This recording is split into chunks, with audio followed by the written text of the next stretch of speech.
வேற எதுவும் கைது.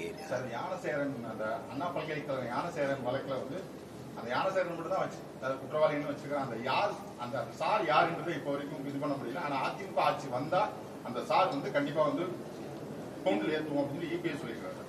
இந்த கருத்தை பாக்குறீங்க? அது அப்புறம் நடக்கிறது, அதை போய் பேசிட்டு வேண்டியதில்லை. வந்தால் போனால் கொடநாட்டில் என்ன நடந்தது அதை யார் விசாரிப்பா? தூத்துக்குடி துப்பாக்கி சூடு இருக்குது, அது நடந்துருச்சு, 15 பேர் இறந்துட்டாங்க. அருணா ஜெகதீசன் நம்ம தாக்கல் செய்த அறிக்கைக்கு என்ன விசாரணை இருக்கு?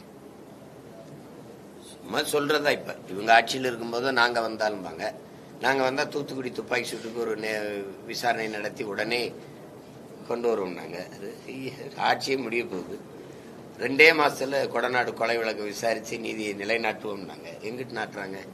இது மாறி மாறி இது ஒரு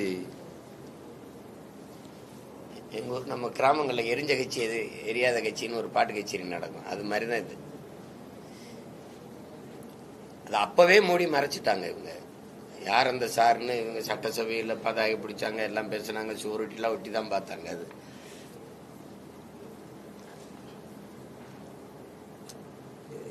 எப்படி பார்த்தாலும் இதை எப்படி சகித்துக்கிற முடியுது சார்?